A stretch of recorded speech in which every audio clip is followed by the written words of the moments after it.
ನಮಸ್ಕಾರ ವೀಕ್ಷಕರೇ. ನಾನು doctor Padmalatha, senior consultant obstetrician and gynaecologist working at Sparsh hospital Yeshwanthpur. ಇವತ್ತಿನ ಸಂವಾದದಲ್ಲಿ ನಾವು ಈ ಬಸರಿನಲ್ಲಿ ಗಂಟಲು ನೋವು ಅನ್ನೋದು ಒಂದು ತೊಂದರೆ ಬಂದರೆ ಯಾವ ರೀತಿ ಇದನ್ನು ಪರಿಹಾರ ಮಾಡಬೇಕು ಅನ್ನೋದ್ರ ಬಗ್ಗೆ ತಿಳ್ಕೊಳ್ಳೋಣ. ಗಂಟಲು ನೋವು ಅನ್ನೋದು ಸಾಮಾನ್ಯ ಒಂದು ಇನ್ಫೆಕ್ಷನ್ ಅಂತ ಏನು ಹೇಳ್ತೀವೋ, ಕೀಟಾಣುಗಳು ಶರೀರದಲ್ಲಿ ಅದು ಗಂಟಲು ಹತ್ರ ಸೇರಿಕೊಂಡ್ರೆ ಬರುವಂತಹ ಒಂದು ಸಾಮಾನ್ಯ ಸಮಸ್ಯೆ ಇರುತ್ತೆ. ಈ ಗಂಟಲು ನೋವು ಜೊತೆಗೆ ಸಾಮಾನ್ಯ ಕೆಮ್ಮು ಇರಬಹುದು, ಕಫ ಬರ್ತಿರಬಹುದು, ಜ್ವರ ಬರಬಹುದು, ಈ ಥರ ತೊಂದರೆಗಳು ಇರಬಹುದು. ಈ ಇನ್ಫೆಕ್ಷನ್ಸು ತುಂಬ ಕಾಮನ್. ಇನ್ಫೆಕ್ಷನ್ಸ್ ಎರಡು ರೀತಿ ಇರುತ್ತೆ. ಒಂದು ವೈರಲ್ ಇನ್ಫೆಕ್ಷನ್ನು, ಒಂದು ಬ್ಯಾಕ್ಟೀರಿಯಲ್ ಇನ್ಫೆಕ್ಷನ್. ಸಾಮಾನ್ಯ ಗಂಟಲು ನೋವು ಬಂದರೆ ತಕ್ಷಣ ನಾವು ಆ್ಯಂಟಿಬಯೋಟಿಕ್ ತಗೋಬೇಕು ಅನ್ನೋದು ಒಂದು ಜನರಲ್ಲಿ ಒಂದು ಅನಿಸಿಕೆ ಇದೆ. ಆದರೆ ಈ ಆ್ಯಂಟಿಬಯೋಟಿಕ್ ಅನ್ನೋ ಮಾತ್ರೆ ನಿಮ್ಮ ಡಾಕ್ಟರ್ ಯಾವಾಗ ಅದನ್ನು ಪರೀಕ್ಷೆ ಮಾಡಿ ನಿಮಗೆ ಕೊಡ್ತಾರೋ, ಪ್ರಿಸ್ಕ್ರೈಬ್ ಮಾಡ್ತಾರೋ ಅದನ್ನು ಮಾತ್ರ ತಗೋಬೇಕು. ಸುಮ್ಮನೆ ಮೆಡಿಕಲ್ ಶಾಪಿಗೆ ಹೋಗಿ ಮಾತ್ರೆಗಳನ್ನು ತಗೊಳ್ಳೋದು ಅನ್ನೋದು ಸರಿಯಾದ ಪದ್ಧತಿ ಇರಲ್ಲ. ಎಷ್ಟೊಂದು ಸತಿ ಬಸರಿನಲ್ಲಿ ಸ್ಪೆಷಲಿ ಕೆಲವೊಂದು ಔಷಧಿಗಳು ತಗೋಬಾರ್ದು ಅಂತಿರುತ್ತೆ. ಅದು ನಿಮ್ಮ ಮಗುವಿಗೆ ತೊಂದರೆ ಆಗುವಂತಹ ಸಾಧ್ಯತೆ ಇರುತ್ತೆ. ಅದಕ್ಕೆ ಅಂಥ ಮಾತ್ರೆ ಯಾವುದನ್ನು ತಗೋಬಾರ್ದು. ಡಾಕ್ಟ್ರ್ ಕೊಟ್ಟಿರೋ ಮಾತ್ರೆನೇ ತಗೋಬೇಕು. ಮನೆಯಲ್ಲಿ ಇದನ್ನು ಹೇಗೆ ಬಗೆಹರಿಸುವುದು?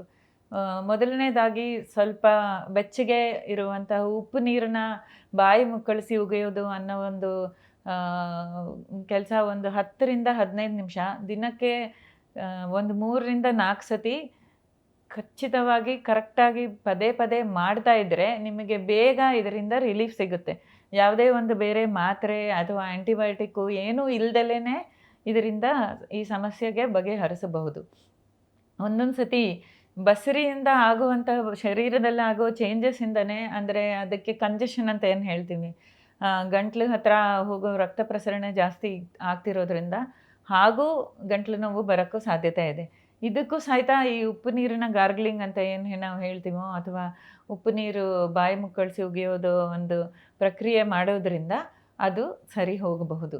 ಜೊತೆಗೆ ಸ್ವಲ್ಪ ಬಿಸಿನೀರು ಹಬೆನೂ ತಗೊಂಡ್ರೂ ಹೆಲ್ಪ್ ಆಗುತ್ತೆ. ಮತ್ತು ಗಂಟ್ಲು ನೋವು ಬಂದರೆ ಇದು ತಿನ್ನಬಾರ್ದು, ಆ ಹಣ್ಣು ತಿನ್ನಬಾರ್ದು, ಇದು ತಿನ್ನಬಾರ್ದು ಅನ್ನೋವಂಥ ಅನಿಸಿಕೆಗಳು ಜನರಲ್ಲಿ ಸಾಮಾನ್ಯವಾಗಿ ಇರುತ್ತೆ.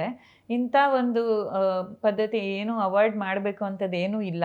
ನಿಮಗೆ ಯಾವುದಾದ್ರು ಒಂದು ಪದಾರ್ಥದಿಂದ ಸ್ಪೆಷಲಾಗಿ ಅಲರ್ಜಿ ಥರ ಇದ್ದರೆ, ಕೆಲವರಿಗೆ ಬಾಳೆಹಣ್ಣು ಅಲರ್ಜಿ ಇರುತ್ತೆ, ಬಾಳೆಹಣ್ಣು ತಿಂದರೆ ಗಂಟ್ಲು ಕೆಡ್ಬೋದು.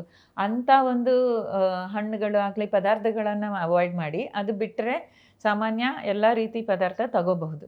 ಆಮೇಲೆ ತುಂಬ ಖಾರ ಇರುವಂಥದ್ದು, ತುಂಬ ಮಸಾಲೆ ಇರೋದು, ಜಿಡ್ಡಿನ ಅಂಶ ಇರುವಂಥದ್ದು, ಥ್ರೋಟ್ಗೆ ಗಂಟ್ಲಿಗೆ ಇರಿಟೇಷನ್ ಮಾಡುವಂಥದ್ದು ಐಟಮ್ಸ್ ಮಾತ್ರ ಅವಾಯ್ಡ್ ಮಾಡಿ. ಅದನ್ನು ಮಾತ್ರ ತಗೊಳ್ಳೋದು ಬೇಡ.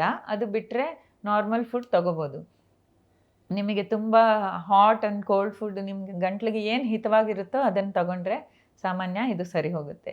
ಬಟ್ ಯಾವುದೇ ಒಂದು ರೀತಿ ನಾವು ಅರ್ಥ ಮಾಡ್ಕೋಬೇಕಾಗಿರೋದು ಏನು ಅಂತಂದರೆ, ಈ ಒಂದು ಸಿಂಪ್ಟಮ್ ಏನಿದೆಯೋ ಗಂಟ್ಲು ನೋವು ಅನ್ನೋದು ತುಂಬ ದಿನ ಇತ್ತು, ಜೊತೆಗೆ ಜ್ವರ ಇತ್ತು ಅಂದರೆ ಖಂಡಿತ ನೀವು ನಿಮ್ಮ ಡಾಕ್ಟರ್ನ ಮೀಟ್ ಮಾಡಲೇಬೇಕು. ENT ಡಾಕ್ಟರ್ ಆಗಲಿ, ಜನರಲ್ ಫಿಸಿಷಿಯನ್ ಡಾಕ್ಟರ್ ಆಗಲಿ, ಅಥವಾ ನಿಮ್ಮ ಗೈನಕಾಲಜಿಸ್ಟ್ ಆಗಲಿ, ಯಾರು ನಿಮ್ಮನ್ನ ಕೇರ್ ಮಾಡ್ತೀರೋ, ಯಾರ ಅಂಡರ್ ನೀವು ಟ್ರೀಟ್ಮೆಂಟ್ಗೆ ಯಾರಿಗೇನೆ ಮೀಟ್ ಮಾಡ್ತಾ ಇದ್ದೀರೋ ಅದನ್ನು ತಕ್ಷಣ ಮೀಟ್ ಮಾಡಿ.